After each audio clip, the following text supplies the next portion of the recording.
Movie Recap Tagalog here. Isang baguhang pulis na si Baryom at isang batikang detective na si Muchi ang magkasamang naghahanap ng isang psychopathic serial killer. Sa kanilang pagsisiyasat sa motibo ng killer, natuklasan nila ang posibilidad ng genetically predisposed psychopathy at pinag-isipan kung posible bang matukoy at mapigilan ang mga taong ganito bago pa sila makagawa ng krimen. Si Baryom ay isang tapat na tao at nagsusumikap para sa katarungan. Hinarap niya ang isang psychopath na killer na nagdulot ng matinding takot sa buong bansa. Mula noon, lubos na nagbago ang buhay ni Baryom. Nagsimula ang serye sa batang ito na si Shojun. Siya ay may personality disorder, isang genetic disease na nagdudulot ng kawalan ng damdamin bilang tao. Isang araw sa paaralan, pinatay ng batang ito ang ilang mga kuneho. Tinanong siya ng guro, puno ng pagtataka, kung bakit niya ito ginawa. Kalma niyang sinagot na gusto niyang malaman kung ano ang laman ng tiyan ng mga iyon.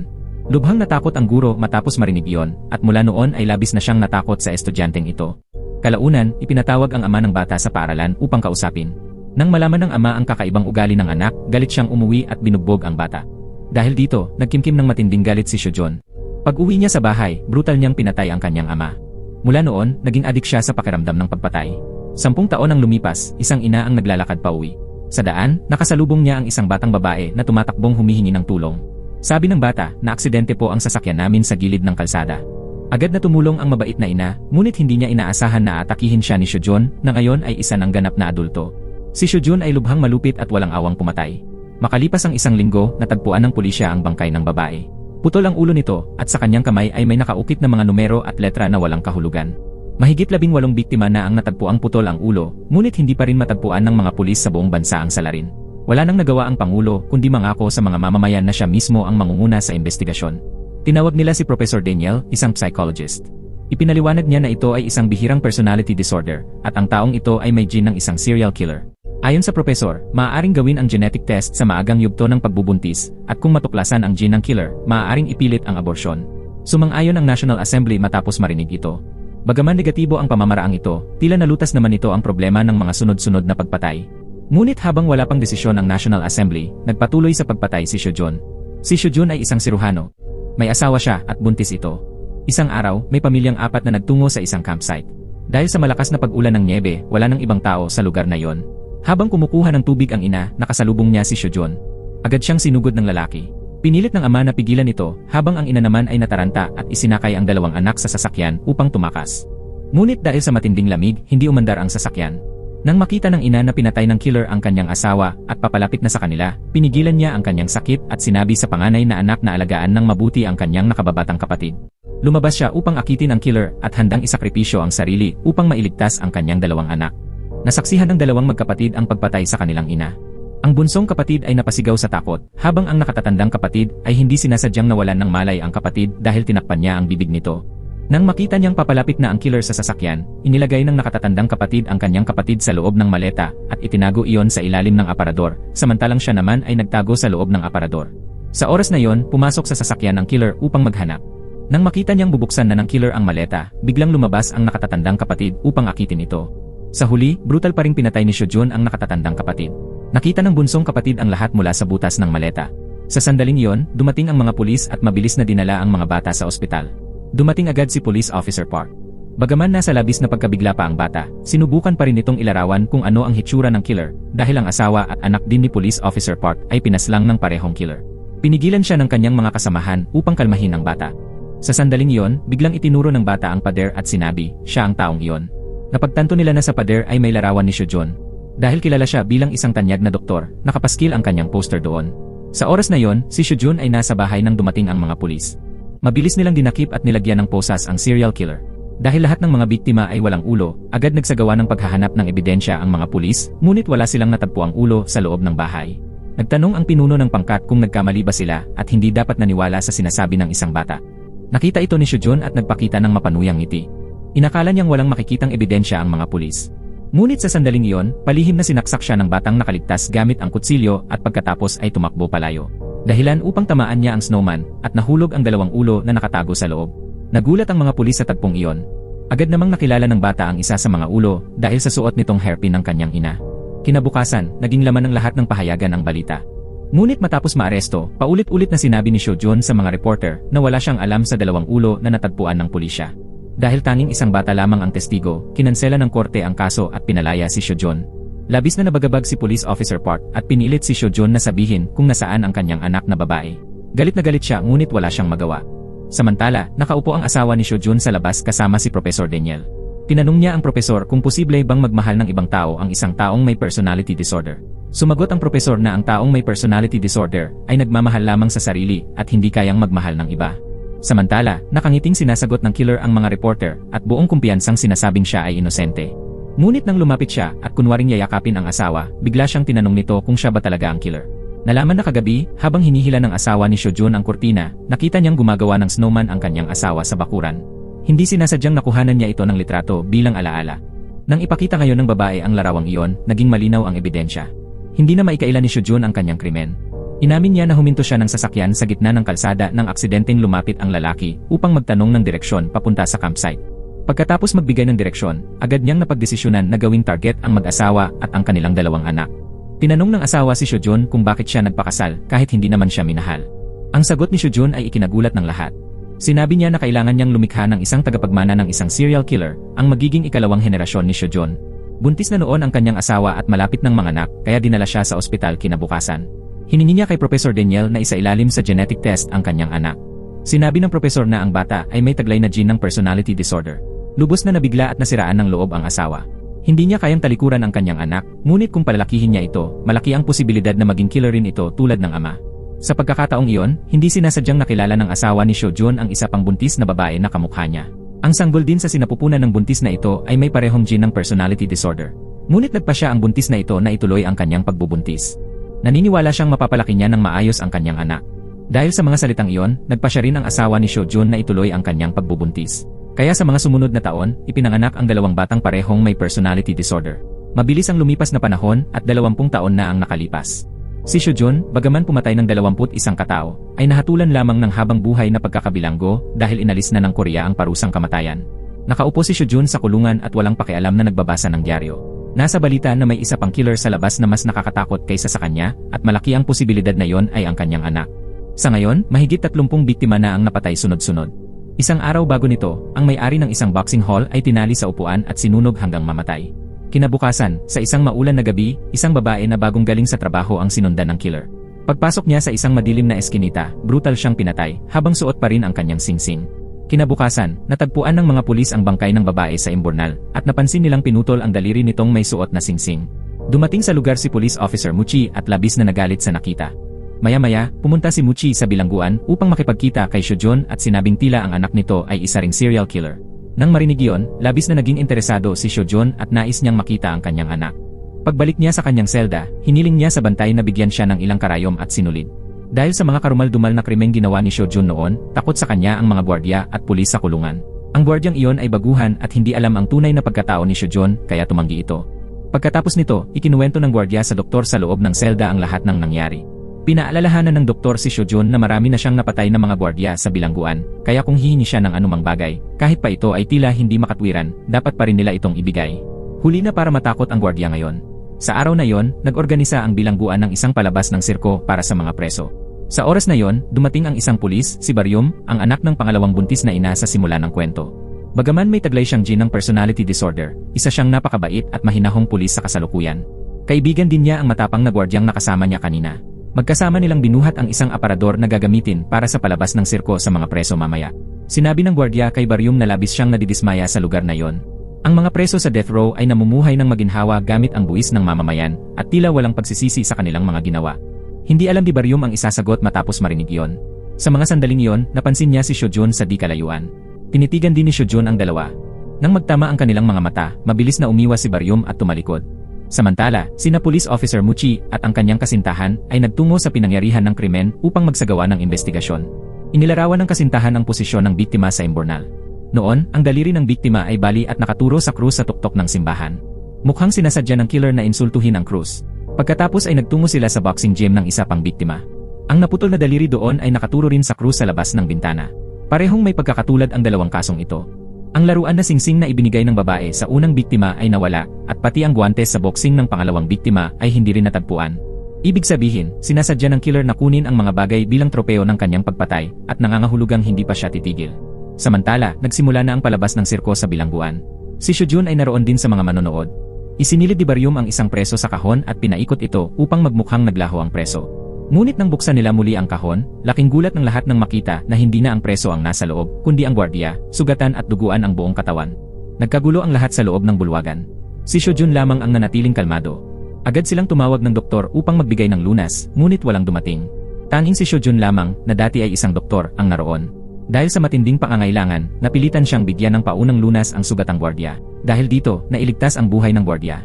Pagkatapos noon, dinala ni Baryum ang gwardiya sa ospital para sa agarang gamutan. Habang naghihintay, may isa pang pangyayari. Isang babae ang nawala ng pag-asa dahil sa pagkamatay ng kanyang anak at nagtangkang wakasan ang sariling buhay, ngunit hindi siya nagtagumpay. Sa sandaling iyon, lumitaw si Dr. Johan. Malamig niyang sinabi, kung gusto mo talagang mamatay, dapat dito mo hiwain. Ang mga salitang iyon ay labis na ikinagalit ng mga taong naroon. Ngunit hindi alam ng lahat na si Johan ay ang tunay na anak ni Seo-jun at isa sa 2 batang may taglay na gene ng personality disorder, kasama si Baryum. Samantala, si Bong-yi ay isang ulilang babae.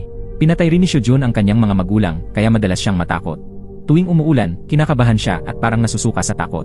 Nadaanan ni Baryum si Bong-yi at natakot ito. Agad namang sumugod ang kanyang lola. Tumigil lamang ang matanda nang makilala niyang si Baryum pala ay isang pulis. Pagkatapos noon, inimbitahan ng lola si Baryum na kumain sa kanilang bahay. Nakita ng lola na mabait at magalang si Baryum, kaya gusto niyang magkakilala at maging malapit sina Baryum at Bong-yi. Habang inaalagaan ni Baryum ang sugat ni Bong-yi, napangiti bigla ang lola. Nahiya si Bong-yi dahil may gusto siya kay Baryum at tila nahihiya rin si Baryum sa kanya. Samantala, muling umatake ang killer. Sa pagkakataong ito, pinili niya ang isang dalagang babae. Matapos niya itong patayin, kinuhanan niya ng litrato at ipinaskil sa pader. Kinabukasan, habang nagpapatrol sina Baryum at ang kanyang mga kasamahan, natagpuan nila ang bangkay ng isang pusa. Kawawa ang pusa dahil binunot lahat ng ngipin nito. Hindi kinaya ni Baryum ang tanawin at napunta sa tabi upang masuka. Nakita ng kanyang mga kasamahan ang kanyang pagiging mahina sa ganoong eksena, kaya pinayagan nila siyang maglagay na lamang ng mga paalala sa paligid. Habang nagdidikit siya ng mga abiso, nakasalubong niya si Bong-yi. Dahil sa sunod-sunod na mga pagpatay, sinabi ni Baryum kay Bong-yi na dalhin ang abiso sa paaralan at mag-ingat saan man siya magpunta. Di nagtagal, nakita ni Baryum ang lola ni Bong-yi. Nakita niyang may sugat ang binti ng matanda, kaya maingat niya itong nilinis at nilagyan ng gamot. Mula sa mga kwento ng lola, nalaman ni Baryum na hindi lumalabas si Bong-yi kapag umuulan dahil doon pinatay ang kanyang mga magulang noon. Nangako si Baryum sa lola ni Bong-yi na tuwing ulan, siya mismo ang susundo kay Bong-yi sa paaralan. Kinabukasan, natuklasan ng mga pulis ang bangkay ng babaeng napatay kahapon sa isang ubasan. Ngunit mas nakakatakot pa, nakita sa katawan ng babae ang mga gamit ng 4 na naunang biktima, kabilang ang sapatos at relo ng mga ito. Labis itong ikinagulat ni Police Officer Muchi, lalo na't walang cross sa lugar. Ngunit ang sumunod na natuklasan ay mas nakakagulat pa, isiniksik ng killer ang kamay ng biktima sa sariling bibig. Nang alisin nila ito, nakita ni Muchi na may inukit na krus sa loob ng bibig ng biktima. Ang mas nakakatakot pa, iniwan ng killer ang isang liham para kay Muchi. Nakasulat doon na tama ang kanyang mga hinala, at tinanong siya kung nasiyahan ba siya sa regalong inihanda niya. Ang kasong ito ay naibalita sa telebisyon at agad na naging sentro ng atensyon ng publiko. Dahil dito, bumalik sa bansa si Professor Daniel upang magsiyasat muli. Pinaghihinalaan niya na ang 2 batang iyon mula 20 taon na ang nakalilipas ay parehong naging serial killers. Kaya pumunta siya sa bahay ng asawa ni Seo-jun na siya ring ina ni Dr. Johan. Tinanong niya kung kamusta na raw ang kanyang anak nitong mga nakaraang taon. Sinabi ng ina ni Johan na napakabait ng kanyang anak at mahilig ito sa mga hayop, kaya sigurado siyang mali ang resulta ng pagsusuring genetiko ni Professor Daniel. Hindi alam ni Daniel kung ano ang sasabihin, kaya umuwi na lamang siya. Pagkatapos ay nagtungo siya sa ospital upang obserbahan si Johan habang nagtatrabaho. Noong oras na yon, nagbibigay si Johan ng agarang lunas sa isang pinuno ng gang. Kinuha ng kasamahan ng pinuno ang isang kutsilyo at sinabihan si Johan na mag-ingat. Ngunit biglang tinutok ni Johan ang kutsilyo sa leeg ng lalaki. Natakot ito at agad na binawi ang kutsilyo. Pinanood ni Daniel ang lahat mula sa malayo. Napansin niyang may mga katangian si Johan ng isang taong may antisocial na personalidad. Ilang sandali pa, tumawag si Professor Daniel upang ayain si Johan na magkita. Pumayag agad si Johan na makipagkita sa isang liblib na parke sa gabi. Nang gabing iyon, pumunta si Johan mag-isa sa lugar ng tagpuan at pumasok sa amusement park sa likod na pinto, na para bang sanay na sanay sa ganitong paraan. Sa oras na yon, mag-isa lang nakaupo si Professor Daniel sa loob ng Ferris wheel nang biglang umandar ito. Habang pababa na sana siya, bigla siyang sinaksak ng isang lalaking nakaitim. Samantala, kumakain sina Baryum at Bong-yi nang biglang sabihin ni Bong-yi na gusto niyang pakasalan si Baryum na ikinagulat nito. Sinabi ni Bong-yi na bagaman bata pa siya, marunong siyang magluto at gumawa ng gawaing bahay, basta tulungan siya ni Baryum na maghiganti sa pumatay sa kanyang mga magulang. Nahihiya at nabigla si Baryum sa biglaang pag-amin kaya tinanggihan niya ito. Dahil nabigo, agad na tumayo si Bong-yi at umalis. Samantala, dinala ng lalaking nakaitim ang bangkay ni Professor Daniel at itinapon ito sa gitna ng lawa. Nang humarap ang lalaki, lumitaw na siya pala ay si Dr. Johan. Sa ibang pangyayari, ang babaeng investigador na dating kasintahan ni Police Officer Muchi ay pauwi na sa kanyang bahay. Naghihintay doon si Dr. Johan. Niyakap niya ito at sinabing natatakot siyang mabunyag ang lahat. Dumaan naman si Muchi at nakita ang tagpong iyon. Maling akala niya na muling nagkabalikan o nagkagustuhan ang dalawa. Dinala ng babaeng investigador si Johan sa loob ng bahay at pinatulog kasama niya. Kinabukasan, nang magising si Johan, nakatayo na siya sa harap ng pinto. Niyakap siya ng babae, ngunit walang anumang emosyon sa mukha ni Johan. Ilang sandali pa, bumaba siya sa basement. Sa pader, idinikit niya ang lahat ng litrato ng mga kamakailang kaso ng pagpatay. Samantala, sina Police Officer Muchi at ang kanyang mga kasamahan ay nagtungo sa amusement park matapos madiskubre ng mga tagalinis ang maraming dugo sa Ferris wheel. Sa labas naman ay nakita rin nila ang sasakyan ni Professor Daniel. Ang mga bakas ng dugo ay pareho sa nakita sa Ferris wheel, kaya inakala nilang pinatay na nga ang profesor. Pagkatapos, pumunta sila sa hotel ng profesor upang siyasatin kung sino ang tumawag at nakipagkita sa kanya sa amusement park. Sa kabilang banda, nakatanggap ng tawag mula sa paaralan ang lola ni Bongyi. Lumabas na si Bongyi ay nakipag-away sa isang babaeng estudyante sa paaralan. Dahil dito, gustong kasuhan ng pamilya ng estudyante ang maglolang si Bongyi sa istasyon ng pulis. Kawawang lola, lumuhod siya at paulit-ulit na nakiusap. Masakit sa dibdib ni Bongyi ang makita yon, kaya pinatayo niya ang kanyang lola. Galit na sinabi ni Bongyi na ang babaeng estudyante ang unang nagpakalat ng maling balita tungkol sa kanya. Pagkarinig nito, nagbago ang ekspresyon ng lola at agad niyang hinarap ang estudyante. Pagkatapos ay tinuruan niya ng leksyon ang mag-ina. Pag-uwi nila, sinabi ng lola na bagaman napagsabihan na niya ang mag-ina, pinipilit pa rin ng paaralan na magbayad siya ng danyos bago payagang makapagtapos si Bongyi. Sinisi ni Bongyi ang lola dahil kung hindi raw niya pinilit noon ang kanyang mga magulang na lumabas para bumili ng alak, hindi sana sila namatay. Naupo sa sahig ang lola, labis na nasaktan. Makalipas ang ilang sandali, pumasok siya sa bahay, kinuha ang isang kutsilyo at bumulong na siya mismo ang maghihiganti para sa kanyang anak. Pagkatapos ay pinuntahan niya si Baryum at hiniling dito na alagaan si Bongyi kapag siya ay wala na. Pagkatapos niyang magsalita, nag-apply siya bilang tagalinis sa isang cleaning company upang makapag-ipon ng pera pambayad sa gulo ni Bongyi sa paaralan. Di nagtagal, tinawagan siya para sa kanyang unang trabaho. Hindi niya inasahan na ang bahay na lilinisin niya ay kay Dr. Johan pala. Walang alam ang lola, kaya masigla siyang nagtungo sa trabaho, hindi alam na mapapasok siya sa matinding panganib. Samantala, natuklasan ng mga pulis sa investigasyon na ang huling nakausap ni Professor Daniel sa telepono ay si Dr. Johan. Agad siyang tinawagan ng mga pulis upang ayain sa isang pagpupulong.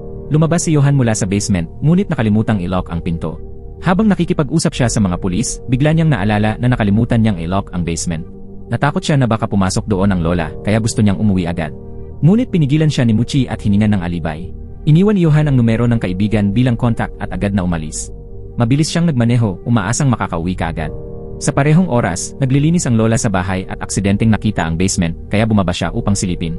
Laking gulat niya nang madiskubre niyang puno ng mga litrato ng mga biktima ng mga kamakailang kaso ang pader. Natigilan siya at napaupo sa takot. 10 minuto ang lumipas bago dumating si Johan at nakita niyang tapos na ang paglilinis ng lola.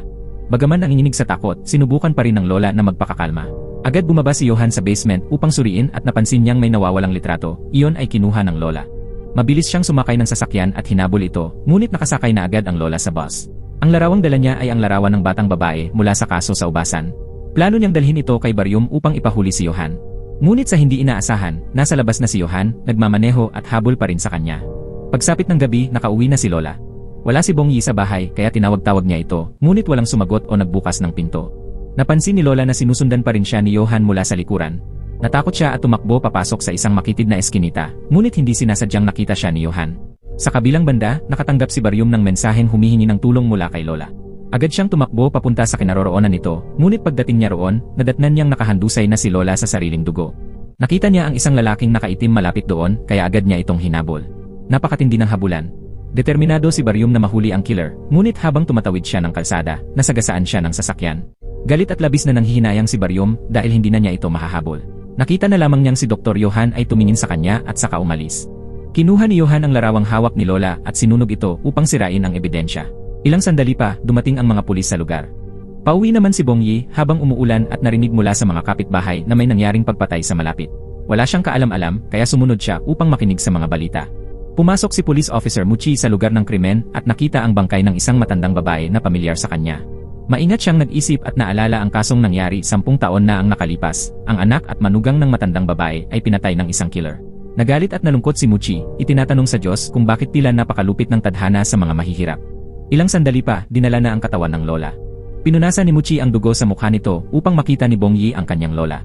Labis ang sakit at pagdadalamhati ni Bongyi habang tinatawag ang kanyang lola sa gitna ng ulan. Siya na lamang ang tanging sandigan niya at ngayon ay wala na ito.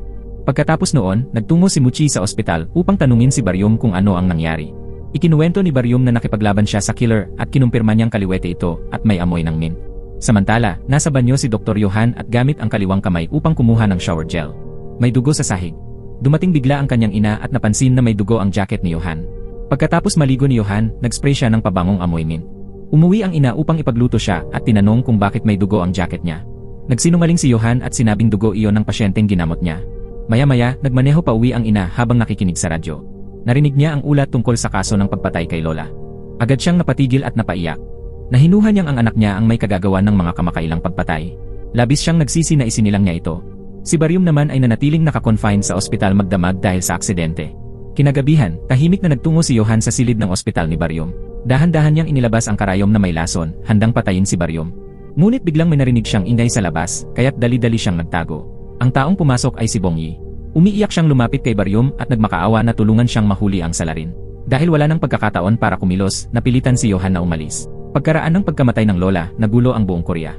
Napakayabang ng killerng ito at hindi pa rin makahanap ng anumang bakas ang mga pulis. Pinanood ni Muchi ang mga video at sinuri ang lahat ng dinaanan ng lola bago siya namatay. Natuklasan nilang nag-apply pala ito bilang tagalinis sa isang cleaning company. Dinala ni Baryum ang litrato ng lola sa kumpanya upang magtanong, ngunit nagsinungaling ang may-ari at itinangging kilala niya ito dahil takot siyang madamay. Nang makita ng asawa ang litrato, agad itong nakilala, siya ang matandang babaeng nag-apply ng trabaho doon kahapon. Gusto sana ng asawa na i-report ito sa pulisya, ngunit pinigilan siya ng lalaki dahil iligal ang pagkuha nila ng trabahador. Kinabukasan, dumating ang mga pulis upang mag-imbestiga.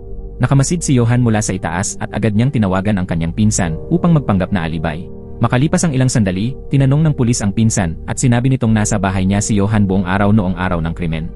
Nagpanggap ang pulis na hihiram ng telepono ng pinsan sandali. Nang buksan niya ang log, nakita niyang kakausap lang ni Dr. Johan ang pinsan nito. Tumawag ang pulis kay Johan. Sa telepono, tinanong ni Dr. Johan kung naniniwala pa ba ang pulis sa kanya. Mula roon, nagsimulang magduda ang pulis kay Johan at agad niyang iniulat ito kay Muchi, ang kanyang superior. Agad na nagkita sina Muchi at Baryum upang muling repasuhin ang mga detalye ng kaso at magplano ng bitag para sa killer. Magdamag silang nag-usap. Ngunit bago pa man sila makagawa ng hakbang, may pinatay na namang isa ang salarin. Ang kapatid ni Kapitan Muchi ay pinaslang sa kanilang bahay at may guhit na krus sa bintana. Mabilis na nagtungo si Muchi sa pinangyarihan. Pagpasok niya, bumungad sa kanya ang bangkay ng sariling kapatid. Labis ang sakit na nadama ni Muchi at napaiyak siya sa sobrang paghati. Nangako siyang ipaghihiganti ang kanyang kapatid at papatayin ang salarin. Kinabukasan, nagtungo siya sa bahay ng lola upang maghanap ng mga pahiwatig at nadiskubre niyang nagtatrabaho ito noon sa isang cleaning company. Agad siyang pumunta roon at hiniling na makita ang mga surveillance camera. Wala nang nagawa ang may-ari kundi amining nandoon nga ang lola at ibinigay kay Muchi ang numero ng taong kumuha sa kanya bilang tagalinis. Kaagad namang ipinatawag ni Muchi ang kanyang kasamahan upang siyasatin kung sino ang kumuha sa lola. Pagkatapos noon, palihim na pumasok si Muchi sa bahay ni Dr. Johan at nadiskubring may silong pala ito. Kamakailan lang ay may batang dinukot ang killer. Kung si Johan nga ang salarin, tiyak na naroon ang bata sa silong. Balak sanang kumatok ni Muchi, ngunit biglang bumalik si Johan. Agad siyang nagtago sa garahe sa likuran ng bahay at doon niya hindi sinasadyang nakita ang peres ng sapatos na may dugo. Paglabas niya, ibinigay niya ang sapatos sa kanyang kasamahan para sa pagsusuri ng dugo at humiling din agad ng search warrant para sa bahay. Hindi inaasahan, dumating ang dating kasintahan ni Muchi sa bahay ni Johan upang bumisita. Habang naglilibot, sinilip niya ang basurahan at doon nakita ang isang piraso ng benda na may dugo ni Lola. Biglang dumating si Johan.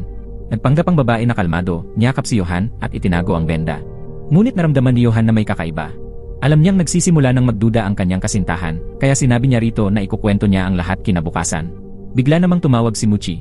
Natakot ang pulis na baka nasa panganib ang babae kaya pinatawag niya ito palabas. Pagkaalis ng babae, dali-daling sumakay si Johan sa kanyang sasakyan at tumakas. Ngunit sa kanyang pag-alis, sinadya ng isang sasakyan na banggain ang likod ng kanyang sasakyan. Kasamahan pala ito ni Muchi na nagkunwaring aksidente upang mapigilan si Johan.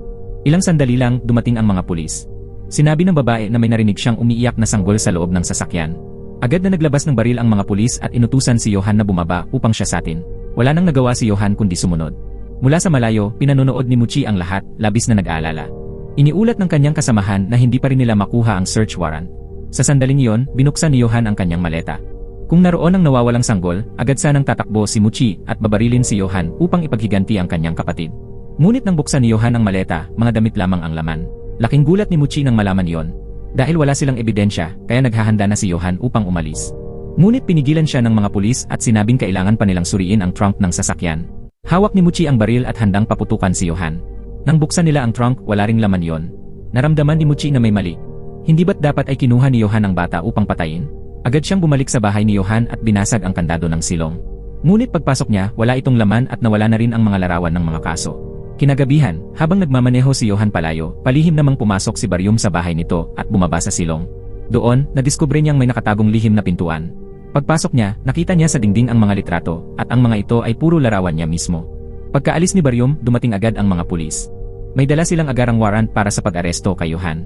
Samantala, natutulog si Bongyi nang bigla niyang makita si Johan na papalapit sa kanya habang may hawak na kutsilyo. Mabilis niyang tinawagan si Police Officer Muchi at nagsabing nakapasok na ang killer sa bahay nila. Dahil kabisado niya ang loob ng bahay, matagumpay na nakatakas si Bongyi. Matagal na hinanap ni Johan si Bongyi, ngunit hindi niya ito makita. Nagtago si Bongyi sa isang sulok ng hardin, halos hindi humihinga sa takot. Biglang may tumakip sa kanyang bibig, mabuti na lang at si Baryum pala yon. Sinabi ni Baryum kay Bongyi na umalis na at ipagbigay alam sa mga pulis at siya na ang bahalang humuli sa killer. Pagkaalis ni Bongyi, humarap si Johan kay Baryum. Sa mga sandaling yon, dumating din si Muchi at sinalubong si Bongyi. Agad silang nagmamadaling bumalik sa bahay. Pagdating nila sa ibaba, nadatnan nilang binubugbog ni Johan si Baryum na nakahandusay na sa sahig at naliligo sa sariling dugo. Hindi na nagdalawang isip si Muchi at binaril si Johan direkta sa dibdib. Agad itong bumagsak, umiiyak at puno ng hinagpis. Dahil ang totoo, si Baryum ang tunay na serial killer, si Johan ay napagbintangan lamang at ginamit ni Baryum bilang panangga. Isang oras bago yon, dinukot ni Baryum ang isang batang lalaki. Nilagyan niya ito ng maskara at tinali sa silong.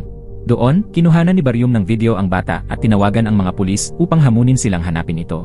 Alam ni Johan na si Baryum ang tunay na killer, kaya pumunta siya upang patayin ito. Ngunit maling akala ni Muchi at siya mismo ang bumaril kay Johan. Pareho silang dinala sa ospital. Isa ang nasugatan sa puso at isa naman sa noo. Ayon sa mga doktor, isa lang sa kanila ang maililigtas. Nang magkamalay si Baryum, nakita niya ang isang maganda at buhay na ibon sa tabi ng kanyang kama. Ang una niyang ginawa ay kinuha ito, walang awa niyang piniga hanggang mamatay at itinapon sa bintana. Ang ganitong kalupitan ay likas kay Baryum, ngunit dahil isa siyang pulis, walang sinuman ang nagduda. Samantala, si Bongyi, na naniniwala pa rin na si Johan ang salarin, ay nakita itong walang malay sa kama. Sa galit at sakit, tinanggal niya ang tubo ng paghinga at tinakpan ang ilong ni Johan nang hindi sinasadyang mapatay ang isang inosenteng tao. Labis ang pagdadalamhati ng ina ni Johan dahil namatay ang kanyang mabait na anak ng walang kasalanan. Samantala, nagising si Baryum ngunit nawalan siya ng alaala dahil sa pinsala sa ulo. Hindi na niya matandaan kung sino siya. Ipinaliwanag ng doktor na dahil pinalitan ang bahagi ng kanyang frontal lobe, pansamantala siyang mawawalan ng memorya at hindi niya makikilala kahit si Bongyi, ang kanyang kasintahan. Dahil inakala ng lahat na si Baryum ang pumatay sa serial killer, itinuring siyang bayani ng buong bansa. Lumipas ang isang taon, gumaling siya, ngunit nanatiling may amnesia. Hindi niya maunawaan kung bakit paulit-ulit na lumilitaw sa kanyang isipan ang imahe ni Dr. Johan, ngunit nagpatuloy pa rin si Baryum sa pagtatrabaho sa himpilan ng pulisya. Isang araw, habang hinahabol niya ang isang magnanakaw, aksidenteng nakita niya ang bangkay ng isang babae sa tabi ng kanal. Pakiramdam niya ay pamilyar ang mukha nito, ngunit hindi niya maalala kung sino. Dumating agad ang mga pulis at nagpasya na ito ay isang kaso ng pagnanakaw na nauwi sa pagpatay. Ngunit sinabi ni Baryum na gawa-gawa lang yon. Nagulat ang mga investigador sa sinabi niya. Sinabi ng kanyang mga kasamahan na simula nang maoperahan sa utak si Baryum, bigla siyang naging labis na matalino. Ni siya mismo ay hindi rin maintindihan kung bakit. Sa simpleng pagtingin lang niya sa litrato ng kamay ng biktimang nakatali, naipaliwanag ni Baryum kay Muchi ang eksaktong paraan ng pagpatay ng salarin. Ayon kay Baryum, sinadyang saksakin ng killer ang biktima ng marahan upang hindi agad mamatay at sa huling sandali ay sinakal ito. Napakalupit ng taong iyon, malinaw na marami na itong pinatay noon pa man. Lubos na nagulat si Muchi sa narinig. Pag-uwi niya, hindi pa rin niya maintindihan kung paano nalaman ni Baryum ang lahat ng iyon. Samantala, sinabi ni Baryum na magkakaroon pa ng isa pang kaso na katulad nito. At totoo nga, kinabukasan ay may panibagong pagpatay na naman. Muling inimbitahan ni Muchi si Baryum sa pinangyarihan ng krimen. Sa isang tingin pa lamang, naipaliwanag ni Baryum ang buong proseso ng pagpatay. Anya, binangga ng salarin ang mukha ng babae sa salamin upang masdan ang bawat detalye ng kanyang paghihirap. Ang killer ay isang manyakis, gusto niyang maramdaman ang sakit at takot ng biktima, at pagkatapos ay ginamit ang lubid ng damit upang sakalin ito. Nagtaka si Muchi kung paano alam ni Baryum ang ganitong mga bagay. Sagot lamang ni Baryum, ganito lang ang pakiramdam ko. Dahil dito, nakiusap si Muchi na tulungan siya ni Baryum sa paghuli ng killer, hindi niya alam na ang kaharap niya mismo ang tunay na salarin. Bagaman nawala na ang alaala ni Baryum, paminsan-minsan ay bumabalik sa kanyang isip ang mga nakakatakot na imahe ng mga krimen. Kinagabihan, hinabol ni Baryum ang isang magnanakaw. Nang makarating sila sa isang eskinita, bigla siyang inatake ng magnanakaw at paulit-ulit na hinataw ng pamalo. Hindi inaasahan ni Baryum na kanyang mapapatumba ito, ngunit bigla niyang pinagsusuntok ang magnanakaw ng walang tigil, tulad ng dati niyang paraan sa pagpatay. Bumalik sa kanyang isipan ang mga alaala at nakaramdam siya ng matinding sakit ng ulo. Kaya pumunta siya sa doktor na nag-opera ng kanyang utak at nagtanong kung bakit paulit-ulit na lumilitaw sa kanyang isip ang mga eksena ng pagpatay. Ipinaliwanag ng doktor na matapos ang operasyon, maaaring isipin ni Baryum na siya mismo ang gumagawa ng mga imaheng iyon. Nang paalis na si Baryum sa ospital, nagkataon namang nasalubong niya si Bong Yi. Sinabi ni Bong Yi na ang doktor na nag-opera kay Baryum ay hindi isang ordinaryong tao. Noong araw ng operasyon, napansin niyang ibang doktor ang gumawa nito. Dahil dito, muling pinuntahan ni Baryum ang doktor upang magtanong tungkol sa kanyang operasyon. Tinanong ni Baryum kung siya lang ba ang gumawa o may kasamang iba. Kumpirmado ng doktor na siya mismo ang nag-opera. Pagkaalis ni Baryum, agad na nakipag-ugnayan ang doktor sa isang misteryosong tao. Tinanong ni Baryum si Bong Yi kung ano ang hitsura ng doktor. Sagot ni Bong Yi, may peklat ito sa mukha. Bigla niyang naisip si Shojun na nakakulong dahil kilala ito bilang isang napakahusay na neurologist. Nagtaka si Baryum kung paano nakapag-opera si Shojun gayong nasa bilangguan ito. Para malaman ang katotohanan, ipinadala niya ang litrato ni Shojun kay Bong Yi para makumpirma. Pagtingin ni Bong Yi sa larawan, agad niyang sinabi na siya nga ang doktor na yon. Labis na nabigla si Baryum sa narinig. Dali-dali siyang pumunta sa bilangguan upang harapin si Shojun. Tinanong niya ito, pinalitan mo ba ang utak ko ng utak ni Johan? Lumabas na si Shojun niya ang nagsagawa ng operasyon noong araw na yon. Pinalitan niya ang frontal lobe ni Johan at inilagay ito kay Baryum. Ang layunin ni Shojun ay mapanatiling buhay si Johan sa katawan ni Baryum. Diretsahang sinabi ni Baryum, preso ka, paano ka nakalabas para operahan ako? Sa puntong ito, nagsimulang isalaysay ni Shojun ang lahat. 25 taon na ang nakalipas, isa siyang doktor na may matinding pagkahilig sa operasyon sa utak. Madalas siyang magsanay sa mga daga, ngunit palaging nabibigo, kaya labis siyang nadismaya. Hanggang sa naisip niyang subukan ito sa tao. Isang araw, nakakita siya ng palaboy. Nilansi niya ito ng pagkain, saka pinatay. Pagkatapos, ginamit ni Shojun ang ulo ng lalaki upang magsagawa ng eksperimento sa pagpapalit ng utak ng tao. Simula noon, nalulong siya sa ganitong klase ng operasyon hanggang sa tuluyang mawalan ng kontrol. Sa loob lamang ng isang buwan, mahigit 10 ulo ang kanyang pinutol, at ang pamilyang nagkamping noong una ay ilan sa kanyang mga biktima.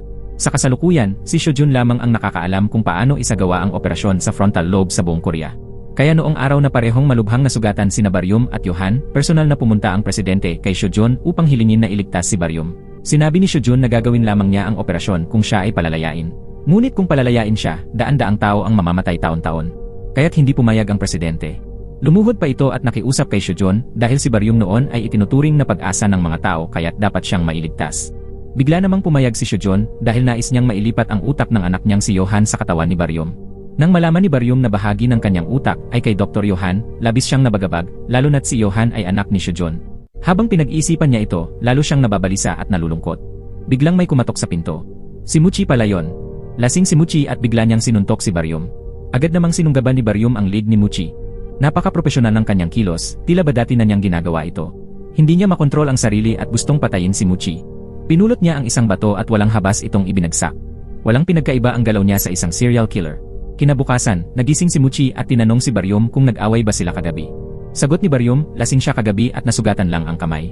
Makalipas ang ilang sandali, lumabas si Baryum sa hardin at naalala ang nangyari kagabi, kung paano niya pinulot ang bato para hampasin si Muchi. Hindi niya maintindihan kung bakit natigil siya, marahil ay ang bahagi ng utak ni Johan ang pumigil sa kanya. Dahil dito, dali-dali siyang pumunta kay Shojun. Tinanong niya kung bakit minsan ay hindi niya makontrol ang sarili at palaging may kagustuhang gumawa ng masama. Sabi ni Shojun, minsan ay nilipat ko ang frontal lobe ng isang mabangis na daga sa isang maamong daga, at kalaunan, naging marahas na rin ang dati maamong daga. Si Baryum ang unang tao na ginawang eksperimento ni Shojun. Kaya ngayon, may dalawang personalidad na nagtatago sa loob ni Baryum, dahilan kung bakit siya labis na naghihirap. Gusto niyang ipaoperang muli ang kanyang frontal lobe upang maayos ito, ngunit tumanggi ang doktor at sinabing hindi niya iyon magagawa. Biglang hinawakan ni Baryum sa kwelyo ang doktor, at unti-unting lumalabas ang marahas na anyo niya. Napagtanto niyang nagiging bastos na siya, kaya agad siyang umalis. Isang araw, nakatanggap si Baryum ng tawag tungkol sa isang krimen. Pagdating niya sa lugar ng insidente, nakita niyang ang gitnang daliri ng babae ay nakatali sa isang lubid sa kanyang leg, senyales na hindi niya sariling kagagawan ang pagkamatay. Bigla niyang naalala ang mga nakaraang kaso ng pagpatay. Lahat ng biktima ay nakaturo ang gitnang daliri sa krus. Agad niyang binuksan ang leg ng babae, at totoo nga, may krus sa kwintas nito. Nang buksan niya ang krus, nakita niya sa loob ang litrato ng pamilya ni Muchi. Kasabay nito, napansin din ni Baryum na suot ng babae ang hairpin ng lola ni Bong Yi. Kung parehong biktima ni Johan ang dalawang taong iyon, bakit lumitaw ang mga gamit nila rito? Naniniwala si Baryum na maling napagbintangan at nabaril si Johan. Nais niyang patunayan na ang utak ni Johan na itinanim sa kanya ay hindi sa isang killer, kundi sa isang normal na tao. Ngunit naniniwala pa rin si Muchi na kriminal si Johan dahil anak siya ni Shojun. Dahil walang naniniwala sa kanya, nagpasya si Baryum na siya mismo ang hahanap at huhuli sa tunay na killer. Samantala, nasa parke si Muchi nang bigla niyang maamoy ang mabahong amoy. Kumuha siya ng pala at naghukay, at agad niyang natagpuan ang isang naagnas na bangkay. Sa oras na ito, lumitaw na naman ang isa pang killer. Kumatok ang lalaking ito sa pintuan ng isang babae, at sinabing may i-deliver siyang package. Hindi nagduda ang babae at binuksan ang pinto. Pagkapasok niya, agad niyang isinara at nilock ang pinto. Makalipas ang ilang sandali, nakatali na ang babae. Papalapit na ang killer sa susunod niyang hakbang nang biglang may narinig na ingay sa labas. Dumating pala ang kasintahan ng babae kasama si Baryum. Nakakandado ang pinto mula sa loob kaya dali-daling tumakbo ang kasintahan upang tumawag ng seguridad. Naiwan si Baryum at napansin niya ang isang lubid. Ipinadaan niya ito sa siwang sa itaas ng pinto at maingat na isinara kaya matagumpay niyang nabuksan ito. Biglang ginamit ng killer ang lubid upang sakalin si Baryum mula sa likuran. Ngunit nagising ang likas na instinto ni Baryum at nakawala siya sa pagkakasakal. Bigla siyang sinuntok ng killer saka tumalon ito sa bintana at tumakas. Hinabol siya ni Baryum at tumalon sa ibabaw ng hood ng sasakyan ng killer, ngunit umiwas ito at nahulog si Baryum. Mabilis na sumakay si Baryum sa isang truck at sinagasaan ang sasakyan ng killer. Natakot ito at nagtago sa isang abandonadong bodega. Hinabol siya ni Baryum, ngunit bigla siyang nawalan ng malay. Pagkagising niya, nakatali na ang kanyang mga kamay sa likod at may lubid na nakapulupot sa kanyang leg. Tinanong ni Baryum ang killer kung bakit niya pinapatay ang napakaraming babae. Sagot nito, may diferensya rin siya sa pag-iisip at simula pagkabata ay nakapatay na siya ng tao. Simula noon, babae na lamang ang gusto niyang patayin. Sabi pa niya, si Baryum ang unang lalaking papatayin niya. Biglang nakawala si Baryum sa pagkakatali at nakipaglaban sa killer. Dahil sa galit, binugbog ni Baryum ang killer hanggang sa mawalan ito ng lakas lumaban. Pagkatapos, sinakal niya ito ng diretsyo hanggang sa muntik ng mamatay. Sa sandaling iyon, bumalik sa isipan ni Baryum ang mga eksenang pagpatay. Lahat ng mga iyon ay ang mga kamatayan ng mga dating biktima ng serial killer. Sa huli, hindi niya malaman kung ang mga alaalang iyon ay kanya mismo o galing sa bahaging utak ni Dr. Johan na itinanim sa kanya. Dahil sa kawalan ng kontrol, tuluyan niyang nasakal hanggang mamatay ang killer. Pagmulat niya, napagtanto niyang patay na ito. Ngayon, nakapatay na siya ng tao. Biglang lumitaw sa harap niya ang imahe ni Johan at nagsimulang magsalita. Patuloy siyang sinisisi ni Johan dahilan upang labis na maghirap si Baryum. Hindi niya matanggap na siya ang killer. Dumiretso siya sa istasyon ng pulis upang umamin.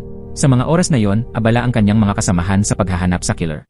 Sinabi ni Baryum na siya mismo ang pumatay sa killer, kaya agad niyang dinala ang mga pulis sa abandonadong bodega. Ngunit pagdating nila roon, tuluyang naglaho ang bangkay. Lubos na nagulat si Baryum dahil sigurado siyang naroon ito kanina. Ngunit ngayon, wala man lang bakas ng labanan. Sinabi ng forensic doctor kay Muchi na maaaring nagkaka-hallucination si Baryum dahil sa operasyon sa kanyang utak. Sa sandaling iyon, sinabi ng mga kasamahan nila na natunton na nila ang kinaroroonan ng killer. Tama nga, nakita ng mga pulis ang larawan niya habang palihim na lumalabas papunta sa pier. Bumalik si Baryum sa ospital upang dalawin ang babaeng ginahasa ng killer. Paulit-ulit siyang pinasalamatan ng kasintahan ng babae dahil sa pagliligtas niya rito. Kahit gaano niya subukang alalahanin, hindi niya maintindihan. Malinaw na iniligtas niya ang babae, kaya bakit naging guni-guni lang daw ang eksenang pinatay niya ang killer. Agad na pumunta si Baryum sa pabrika upang maghanap ng mga palatandaan. Naalala niya ang labanan noong gabing iyon. Nang itaas niya ang kahoy na tabla, nakita niyang may bakas talaga ng apoy sa ilalim. Sa gitna ng labanan, natumba niya kasi ang kalan na may baga. Ngayon, sigurado na siya, totoo ang lahat ng nangyari kagabi. Kakaalis pa lang niya nang may taong palihim na nagmamasid sa kanya. Totoo ngang may kumuha ng bangkay noong gabing iyon upang sirain ito at nagdala rin ng detergent upang linisin ang lugar. Alam ni Baryum na nakapatay siya ng tao, kaya nagpasya siyang umamin. Ngunit pagdating pa lang niya sa istasyon ng pulis, nakatanggap siya ng tawag. Tinanong siya ng misteryosong lalaki kung balak ba niyang umamin. Nilingon ni Baryum ang telepono at napagtantong hindi iyon sa kanya. Nang bumaba pala siya sa bus, napalitan na ito. Sinabi ng misteryosong lalaki sa kabilang linya na huwag muna siyang umamin at nais nitong makipagkita sa kanya upang isiwalat ang buong katotohanan. Agad na nagtungo si Baryum sa lugar na itinuro ng lalaki, ngunit laking gulat niya nang siya ay lasunin nito. Pagkagising niya, nasa isang kakaibang lugar na siya. Lumabas siya at nakita ang isang matandang lalaki. Ang taong iyon ay ang kilalang propesor na nagsasaliksik tungkol sa gene ng personality disorder. Siya rin pala ang naglinis ng lugar kagabi. Sinabi ni Professor Daniel na matapos ang operasyon sa frontal lobe, ang mabait na personalidad ni Dr. Johan ang siyang namayani kay Baryum. Ngunit mula kagabi, matapos pumatay si Baryum, nanaig muli ang masamang bahagi ng kanyang pagkatao at nilamon ang kabaitan ni Johan. Simula noon, tuloy-tuloy na raw siyang papatay ng mga tao. Makalipas ang ilang sandali, bumalik si Baryum sa bahay ni Bongyi. Habang pinagmamasdan ang natutulog niyang kasintahan, bigla niyang naramdaman ang matinding pagnanais na pumatay. Hindi niya namalayan, iniabot niya ang kanyang kamay upang sakalin si Bongyi. Galit na galit siya sa sarili dahil hindi niya mapigilan ang kanyang katawan. Ngunit bago pa man niya masakal si Bongyi, ang bahagi ng utak ni Johan ang pumigil sa kanya. Doon naniwala si Baryum na totoo ang sinabi ng propesor. Natakot siya at tumakbo palabas ng bahay. Mukhang unti-unti nang nawawala sa kontrol ang serial killer na si Baryum. Upang mapawi ang kanyang pagnanais na pumatay ngunit manatiling makatarungan, nagpasya si Baryum na hanapin ang mga kriminal na pinalaya mula sa death row. Isang araw, nakita niyang papalapit si Bongyi sa isang kriminal, ang taong gumahasa sa kanya noong siya ay bata pa. Ngunit dahil may sertipikong medikal ito, 10 taon lamang ang hatol sa kanya ng korte. Lubos na nagalit noon ang lola ni Bongyi. Nang makita ni Bongyi ang taong iyon, labis siyang natakot at napaupo sa lupa. Agad na pinili ni Baryum ang taong iyon bilang susunod niyang target. Ngunit bago pa siya makakilos, nauna nang kumilos ang killer. Noong araw na yon, malakas ang ulan at kinidnap ng killer ang nakababatang kapatid ni Bong Yi. Nang mapansing nawawala ang kapatid, agad na kinuha ni Bong Yi ang payong at tumakbo palabas upang hanapin ito. Dinala ng killer ang kapatid ni Bong Yi sa isang damuhan. Habang papatay na sana ng killer ang bata, biglang sumugod si Bong Yi at nakipaglaban. Ngunit ginamit ng killer ang isang bato at paulit-ulit siyang pinalo hanggang sa labis na dumugo at mawalan ng malay si Bong Yi. Sa mismong sandaling iyon, dumating si Baryom. Pinahirapan niya muna ang killer at pagkatapos ay ginamit ang kutsilyo upang putulin ang dalawang bayag nito. Sa huli, walang awang pinatay ni Baryom ang killer. Kinabukasan, dumating ang mga pulis sa lugar at natagpuan lamang ang bangkay ng killer. Dahil kay Baryom, nailigtas ang bata at naibalik sa bahay, habang si Bong Yi naman ay dinala sa ospital upang magpagaling. Hindi niya maalala kung paano siya nailigtas. Labis ang pagkadismaya ng mga pulis dahil hindi nila alam kung sino ang killer. Dahil kahit nakapatay ito ng tao, nakapagligtas naman ito ng dalawang buhay. Samantala, nagsimulang maramdaman ni Baryom ang matinding pagnanais na patayin ang mga kriminal. Kasabay nito, isa pang killer ang lumitaw sa Korea. Ang taong ito ay pumapatay ng mga babaeng nag-iisa. Binilang ni Baryom, sa loob lamang ng isang buwan, 10 biktima na ang napatay. Arestado ng mga pulis ang dalawang pinaghihinalaan, kabilang ang isang mabait na matandang lalaki na napagbintangan ng walang kasalanan. Ngunit pipi ang matanda kaya hindi niya maipaliwanag ang sarili. Nang makita niya si Bong Yi, halos maiyak siya dahil kahawig nito ang kanyang anak. Samantala, iniimbestigahan ni Pulis Muchi ang isa pang pinaghihinalaan. Magaling itong magsinungaling at naloko ang lahat ng mga pulis. Ngunit si Baryom lang ang nakaramdam ng kakaiba. Nang gabing iyon, magdamag na pinag-aralan ni Baryom at Bong Yi ang mga detalye ng 10 kaso. Napatunayan ni Baryom na hindi ang pipi ang tunay na salarin. Ngunit dahil sa matinding presyon mula sa publiko, idineklara pa rin ng mga pulis sa harap ng media na siya ang killer kahit walang sapat na ebidensya. Ang tunay na killer ay pinalaya. Ang kasintahan ni Muchi, na isang babaeng reporter, ay nag-alok sa salarin ng sakay. Pagpasok pa lang ng lalaki sa sasakyan, makikita na sa kanyang mga mata ang pagiging killer. Kinain niya ang mansanas habang nakangising demonyo. Pagkaraan, iginapos niya ang reporter sa isang damuhan at patuloy na kumain ng mansanas. Habang gagawa na sana siya ng masama, biglang dumating si Baryom. Hinila ni Baryom ang killer papunta sa damuhan. Kinuhanan niya ito ng video at pinilit na aminin lahat ng kanyang krimen. Inamin ng killer na inilibing niya ang 10 biktima sa burol sa likod ng kanyang bahay. Pagkatapos niyang umamin, walang awa siyang pinatay ni Baryom at ipinakalat ni Baryom ang video sa telebisyon. Natagpuan niya ng mga pulis ang 10 bangkay sa likod ng burol. Nang araw na yon, nailigtas ni Baryom ang babaeng reporter at napatunayan din ang kawalang kasalanan ng pipi na matandang lalaki. Tamang-tama rin na kinabukasan, ikinasal ang anak ng matanda. Masayang-masaya ang matanda na muling pinawalang sala at buong galak na ikinasal ang kanyang anak. Sa ibaba, masiglang pumalakpak si Baryom. Tila nagsanib na ang mabuti at masamang personalidad na nasa loob niya. Kinagabihan, nakipagkita si Baryom kay Bong Yi upang ipagtapat ang kanyang pagmamahal. Dahil sa frontal lobe ni Johan, natutunan ni Baryom kung paano magmahal. Naniniwala siyang ang pagiging malapit kay Bong Yi ay makatutulong upang tuluyan siyang maging mabuti. Mahigpit silang naghawak kamay at nagpalitan ng matinding halik. Inisip ni Baryom na maaari na siyang magsimulang muli sa buhay. Ngunit sa sandaling iyon, isang malaking pangyayari ang naganap. Isang araw, hindi sinasadyang nakita ni Baryom ang isang kwinta sa kanyang bahay. Nang makasalubong niya si Muchi, naalala niyang pagmamay-ari iyon ng kapatid ni Muchi, isa sa mga biktimang pinatay ni Baryom. Agad siyang umuwi at nagsaliksik sa buong bahay, at natuklasan niya ang napakaraming gamit ng mga biktima. Biglang bumalik sa kanya ang lahat ng alaala ng mga pagpatay. Nagmadali siyang pumunta sa dati niyang bahay at nagsimulang maghukay ng walang tigil sa isang sulok ng bakuran. At totoo nga, natuklasan niya ang pinto ng silong. Pumasok agad si Baryom at natagpuan na may isang biktima pa sa loob ng bariles. Samantala, nakadikit sa mga pader ang mga larawan ng lahat ng 50 biktimang kanyang pinaslang. Ngayon lamang tuluyang naunawaan ni Baryom na siya mismo ang killer. Bumalik sa kanya ang lahat ng alaala. Siya pala ang pumatay sa kapatid ni Muchi. Isa-isa, nagbalik sa kanyang isipan ang mga eksenang may kinalaman sa bawat biktima. Malupit niyang kinunan ng larawan ang mga ito at ipinaskil sa dingding. Umabot na sa higit 50 ang kanyang mga biktima. Dahil walang emosyon si Baryom, araw-araw siyang tumatayo sa harap ng salamin upang magsanay. Ginagawa niya ito upang mamuhay ng peke at maitago ang kanyang anyong killer.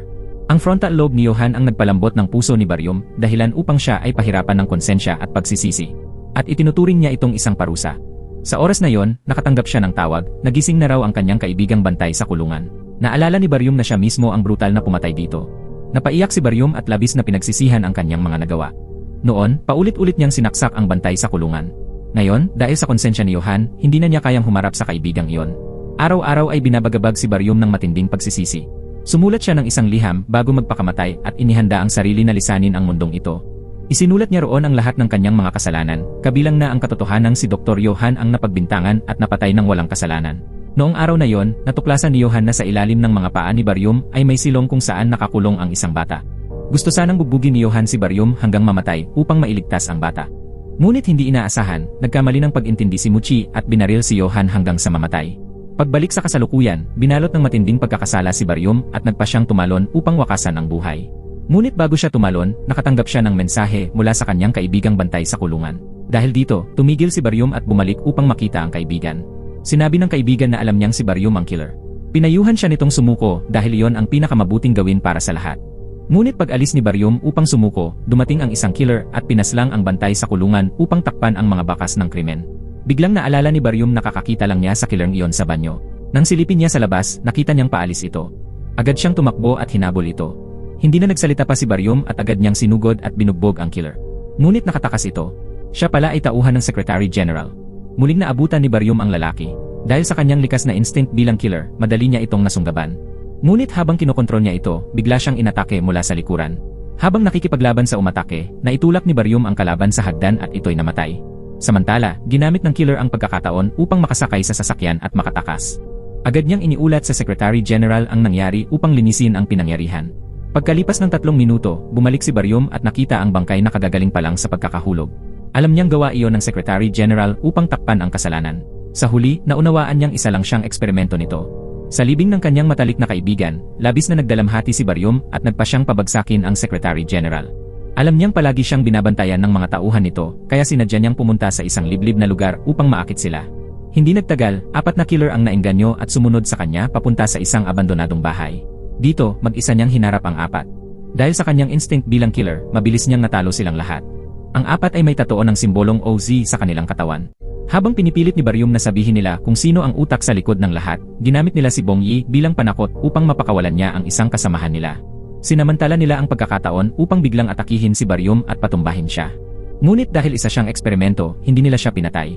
Kinagabihan, pumunta mag-isa si Baryum sa bahay ng Secretary General. Ibinunyag nito ang buong katotohanan sa harapan niya. Humingi umano siya ng listahan kay Professor Daniel ng mga batang may sakit sa personalidad. Pagkatapos, nagpadala siya ng mga ahenteng tago upang bantayan at protektahan ang mga batang ito mula pagkabata at tulungan silang lumaki ng ligtas. Ngunit ang tunay na layunin ay sanayin silang pumatay ng maraming tao sa hinaharap upang katakutan ng lipunan ang mga taong may ganitong karamdaman. Sa ganitong paraan lamang, maisusulong at maipapasa ang batas na nagpapahintulot ng aborsyon sa mga batang may disorder genes. Puksaing ang mga killer habang sila ay nasa sinapupunan pa lamang. Ayon sa Secretary General, ang mga batang iyon ay katulad ni Baryum. Nang marinig ito, galit na sinakal ni Baryum ang Secretary General. Ngunit hindi niya ito napatay dahil kung papatayin pa niya ito, mas lalo lamang mapapabilis ang pagpasa ng batas. Kaya't nagpa siya si Baryum na sumuko sa pulisya. Agad ding inaresto ng mga pulis ang Secretary General. Nang malaman ni Muchi na si Baryum ang totoong killer, hindi siya makapaniwala. Ang taong matagal na niyang kasamang nag-imbestiga ay siya palang mismong kriminal. Ipinagtapat ni Baryum kay Muchi na siya at ang ibang killer ay mga paksa lamang ng eksperimento. Ang utak sa likod ng lahat ng ito ay ang Secretary General. Agad na inaresto ni Muchi ang Secretary General at sa wakas ay napawalang sala si Dr. Johan. Bagaman may taglay siyang gene ng personality disorder, napakabuti niyang tao. Samantala, nahatulan si Baryum ng habang-buhay na pagkakakulong dahil sa bigat ng kanyang mga kasalanan. Pinayagan siyang makapasok sa kulungang kinaroroonan ni Shojun. Isang araw, palihim na pumasok si Baryum sa selda ni Shojun. Ibinunyag ni Shojun na si Baryum ay anak niya dahil noong araw ay nagpalit ng anak ang 2 buntis na ina. Binuksan ni Shojun ang kanyang mga bisig upang yakapin ang anak. Sinabi niyang plano niyang palabasin silang 2 mula sa kulungan upang makapatay sila ng kahit sino sa labas. Sa narinig na yon, sinaksak ni Baryum si Shojun sa dibdib, paulit-ulit hanggang sa tuluyang mamatay ito. Dahil sa konsensya ni Johan na nasa loob pa rin niya, napaiyak si Baryum habang sumisikip ang kanyang dibdib. Ang hindi kayang gawin ng batas, siya na mismo ang gumawa. Sa huli, winakasan ni Baryum ang lahi ng mga may personality disorder genes at naibalik ang kapayapaan sa bansang Korea. Bago mamatay si Baryum, humiling siyang makausap si Muchi. Iniwan niya rito ang lahat ng kanyang ari-arian upang makatulong sa mga mahihirap. At dito nagtatapos ang pelikula. Shout out kay Joan Kiseo. Maraming salamat sa panonood. Hanggang sa muli, paalam.